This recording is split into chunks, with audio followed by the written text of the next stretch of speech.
నమస్కారం. సభాధ్యక్షులు గౌరవనీయులు పెద్దలు చెల్మడ రాజేశ్వర గారు, ఎలియాస్ కరీంనగర్ డైరీ రాజేశ్వర గారు. ఇప్పుడు చెల్మడ రాజేశ్వర గారు అంటే ఎవరు తెలియదు, డైరీ రాజేశ్వర గారు అంటే నాకు అందరికీ తెలుసు.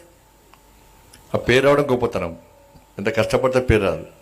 చాలామంది గ్రామాల్లో కూడా ఈయన ఎవరు వ్యక్తి అంటే నా బీజేపీ రాజాననే అంటారు. కొత్త ఇప్పుడు ఫలానా పార్టీ వ్యక్తి అని పేరు వస్తుంది. ఎంత ఎక్కువ కష్టపడి కమిట్మెంట్తో పనిచేస్తే ప్రజలు దాన్ని గుర్తించి బిరుదిస్తారు అన్నట్టు. అది ఈ నంది అవార్డ్స్ వాటికంటే అన్నిటికంటే మంచి బిరుదు ఇదే.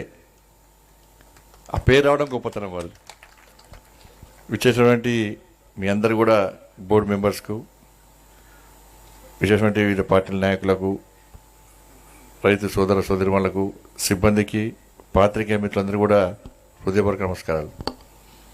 ఇప్పుడే ప్రియతమ ప్రధాని నరేంద్ర మోడీ గారి యొక్క స్వహస్తాలతోని వర్చువల్గా దేశవ్యాప్తంగా ప్రధానమంత్రి ధనధాన్య కృషి యోజన, దల్హన్ ఆత్మనిర్భర్ భారత్ మిషన్ను దాదాపు 42,000 కోట్ల రూపాయల విలువ చేసేటువంటి అభివృద్ధి పనులను ప్రారంభించుకున్నాం. మనం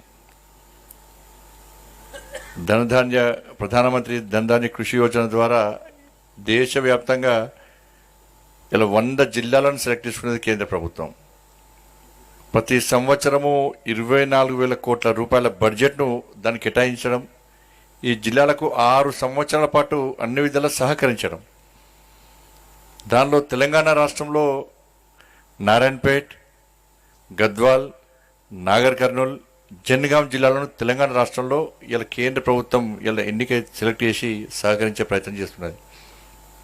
ఈ సందర్భంగా ప్రధానమంత్రి గారికి తెలంగాణ ప్రజల తరపున హృదయపూర్వక ధన్యవాదాలు తెలియజేస్తూ, దీని ద్వారా దాదాపు 1,70,00,000 మంది రైతులకు లబ్ధి చేకూర్చాలన్న ఉద్దేశంతో ఈ కార్యక్రమాన్ని ఈరోజు ప్రారంభించుకోవడం జరిగింది. అదొక ఎత్తైతే కరీంనగర్ డైరీ సంబంధించి ఇంతకుముందు వారు చెప్పినట్టు జపాన్ ఇంటర్నేషనల్ కోఆపరేటివ్ ఏజెన్సీ వాళ్ళ యొక్క ఆర్థిక సహకారాన్ని అందించి మనకు సహకరించాలన్న ఉద్దేశంతో దేశంలో 3 రాష్ట్రాలను ఎంపిక చేశారు: ఉత్తరప్రదేశ్, బీహార్, తెలంగాణ రాష్ట్రంలో కరీంనగర్ ఎంపిక చేయడం నిజంగా మనంత అదృష్టం. ఈ సందర్భం కూడా కరీంనగర్ జిల్లా ప్రజల తరపున, ఇది కరీంనగర్ జిల్లాకే పరిమితం కాదు, మన డైరీ ఆదిలాబాద్, నిజామాబాద్, కరీంనగర్, వరంగల్ అంతా ఈ సంబంధించి అనేక మంది రైతులకు లబ్ధి చేకూరే విధంగా మనం సహకరిస్తున్నాం. కాబట్టి అందరి తరపున కూడా నరేంద్ర మోడీ గారికి హృదయపూర్వక కృతజ్ఞతలు తెలియజేస్తున్నాం. దీన్ని సెలెక్ట్ చేయడంలో చాలా అంశాలు ఉన్నాయి.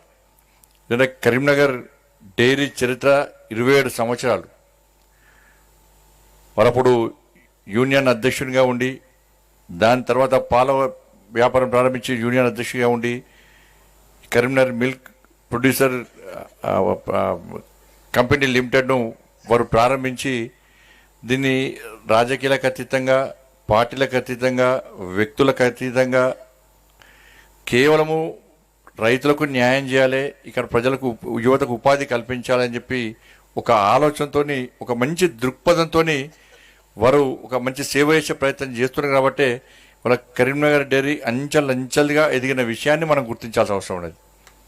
ప్రతిరోజు 2 లక్షల లీటర్ల మిల్క్ను మనం సేకరించడం, 40 లక్షల యొక్క పెరుగును మనం విక్రయించడం, ఇది మామూలు విషయం కాదు.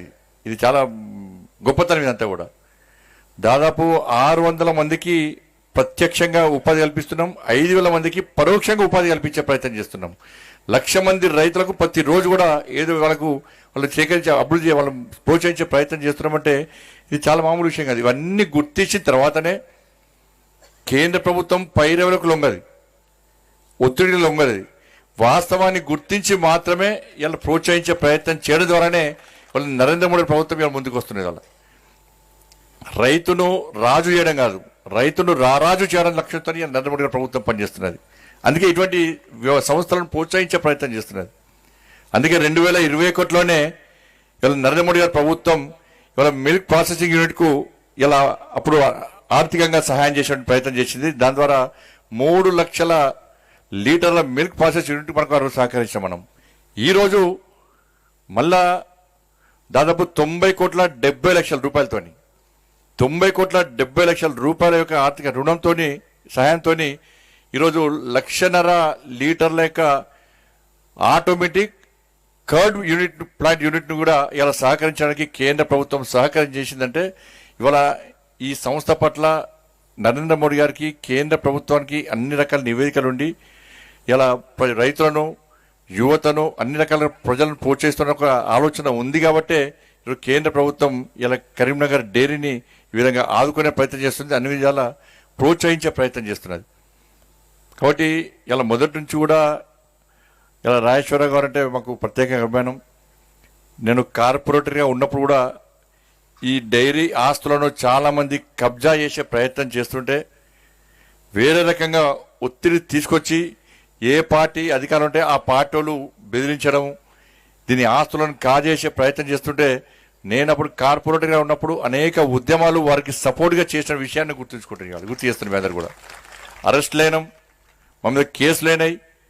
ఎప్పటికైనా రాజేశ్వర గారికి అండగా ఉన్నాం. మేము కరీంనగర్ డైరీ సంబంధించి కాంపౌండ్ వాళ్ళు కట్టేటప్పుడు కూడా కొంతమంది మతం పేరుతో అడ్డుకునే ప్రయత్నం చేస్తే అనేక మంది మా కార్యకర్తలు రోడ్డుకెక్కి ఆందోళన చేసి ఆ రోజు అరెస్ట్ అయ్యి వారికి అండగా ఉండి వారు ధైర్యంగా ముందుకు వచ్చి నాకు ఎవ్వరి ఒత్తిడి అవసరం లేదు, నాకు అందరు సపోర్ట్ కావాలని చెప్పి మమ్మల్ని కోరిన వెంటనే వందలాది మంది కార్యకర్తలను రోడ్డుకెక్కి ఆందోళన చేసి వారికి అండగా ఉంటాయి. ఇవాళ డైరీ చుట్టూ కాంపౌండ్ వాళ్ళు కట్టి వారు వాళ్ళ ఆస్తులను కాపాడే గొప్ప వ్యక్తి రాజేశ్వరరావు గారు. వాళ్ళ ఎల్లారెడ్డిపేటలో కూడా మన కంపెనీ సీజ్ చేసే ప్రయత్నం చేస్తే సీజ్ చేసిన తర్వాత జిల్లా గౌరవ కలెక్టర్తో మాట్లాడి సిరిసిల్ల అగ్రహారంలో సీజ్ చేస్తే కూడా వారు రాత్రి ఫోన్ చేస్తే నైట్ 12:30కి కలెక్టర్ గారితో మాట్లాడి లేదు సార్ ఈ రైతులకు సంబంధించినటువంటి సంస్థ, దీన్ని ఇబ్బంది పెట్టే ప్రయత్నం చేయొద్దు, ఎవ్వరు ఏ రాజకీయ ఒత్తిడి వచ్చినా కూడా మీరు తలగొద్దు, వెంటనే తీసేయండి అని చెప్పి వెంటనే తాళాలు ఇప్పిమంటే గంట లోపల కలెక్టర్ గారితో మాట్లాడి తాళాలు ఇప్పించిన రోజు మనం చేస్తుంది. అదే మనవలేదు. ఎందుకంటే మీరు గెలిపించినటువంటి పార్లమెంట్ సభ్యునిగా మీ అందరికీ అందుబాటులో ఉండి మీ అందరికీ సేవ చేయడమే లక్ష్యంగా ఇలా ముందుకు వచ్చే ప్రయత్నం చేస్తాను. నాకు అహంకారం, గర్వము ఈ వేరే భాష రాదన్న నాకు.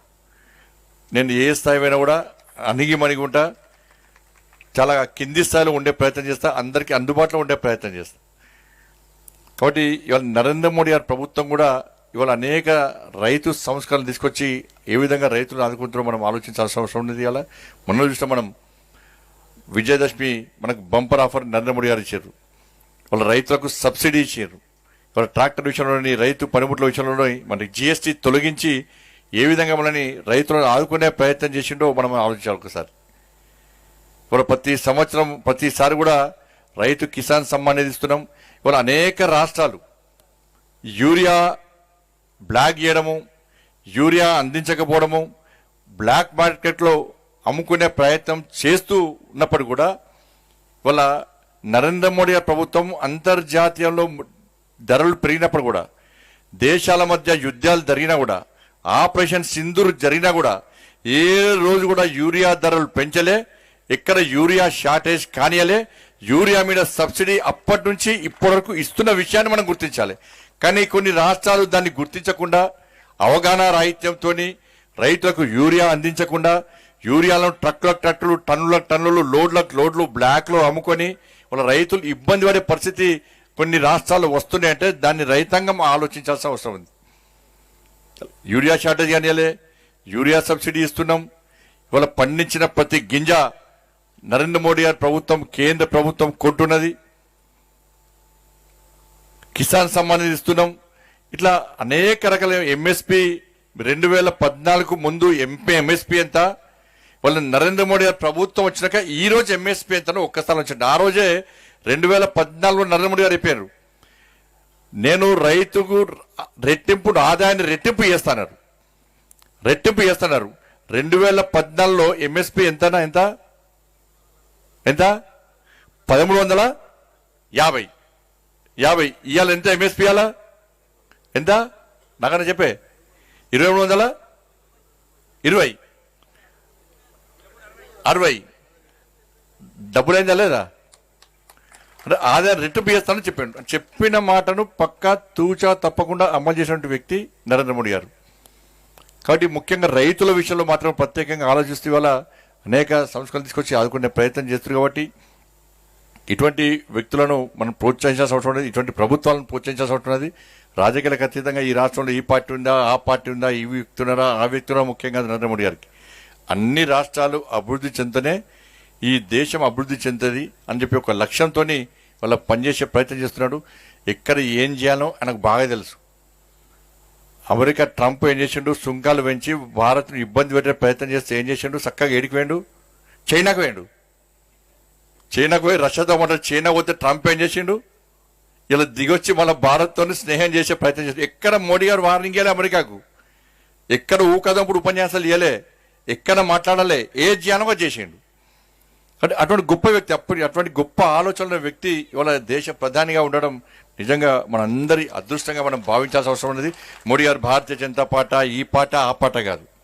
ఇవాళ ఒక వ్యక్తి ఈ దేశాన్ని కాపాడే ప్రయత్నం చేస్తున్నాడు, ఈ దేశాన్ని అభివృద్ధి చేసే ప్రయత్నం చేస్తున్నాడు, ఈ దేశంలో పేద ప్రజలకు సంక్షేమ ఫలాలు అందించే ప్రయత్నం చేస్తున్నాడంటే రాజకీయాలకు అతీతంగా అటువంటి వ్యక్తులను ప్రోత్సహించాలి, అటువంటి వ్యక్తులను ఆదరించాలి, అటువంటి వ్యక్తులను అభిమానించాల్సిన బాధ్యత మానవత్వం ఉన్న ప్రతి వ్యక్తికి అవసరమైన విషయాన్ని మనం గుర్తించాల్సిన అవసరం ఉంది. కాబట్టి ఈ సందర్భంగా మీ అందరు కూడా మరొకసారి మీ అందరు కూడా ఇటువంటి ఒక శుభకార్యాన్ని మనం ప్రారంభించుకున్న సందర్భంలో మీ అందరు కూడా హృదయపూర్వక శుభాకాంక్షలు తెలియజేస్తూ తప్పకుండా రాబోయే రోజుల్లో కూడా ఈ సంస్థకు అండగా ఉంటానని చెప్పి మనస్ఫూర్తిగా తెలియజేసుకుంటూ ముగిస్తాను. మరొక విషయం ఏంటంటే రాష్ట్ర ప్రభుత్వాన్ని కూడా విజ్ఞప్తి చేస్తున్నా, ఈ కరీంనగర్ డైరీకి సంబంధించి ఇలా ప్రొడక్ట్స్ అన్నిటి కూడా ఇవాళ కావాలని రాజకీయ దురుద్దేశంతో ఇలా ఆపే ప్రయత్నం చేస్తున్నారు. నేను అందుకే ప్రభుత్వాన్ని విజ్ఞప్తి చేస్తున్నా, నేను ముఖ్యమంత్రి గారితో మాడతా, తర్వాత మంత్రులతో గౌరవ మంత్రులతో మాడతా, తప్పకుండా దీని ప్రొడక్ట్స్ మన మిల్క్ను కూడా మన ప్రొడక్ట్స్ని కూడా ప్రభుత్వం అధికారికంగా తీసుకునే విధంగా తప్పకుండా సహకరిస్తా అని చెప్పి ఈ సందర్భంగా హామీ ఇస్తూ మరొకసారి రాజేశ్వర్ గారికి వాళ్ళ సిబ్బందికి వారి బోర్డు మెంబర్స్ అందరూ కూడా హృదయపూర్వక ధన్యవాదాలు తెలియజేస్తూ ముగిస్తున్నాను. భారత్ మాతాకి జై, జై శ్రీరామ్.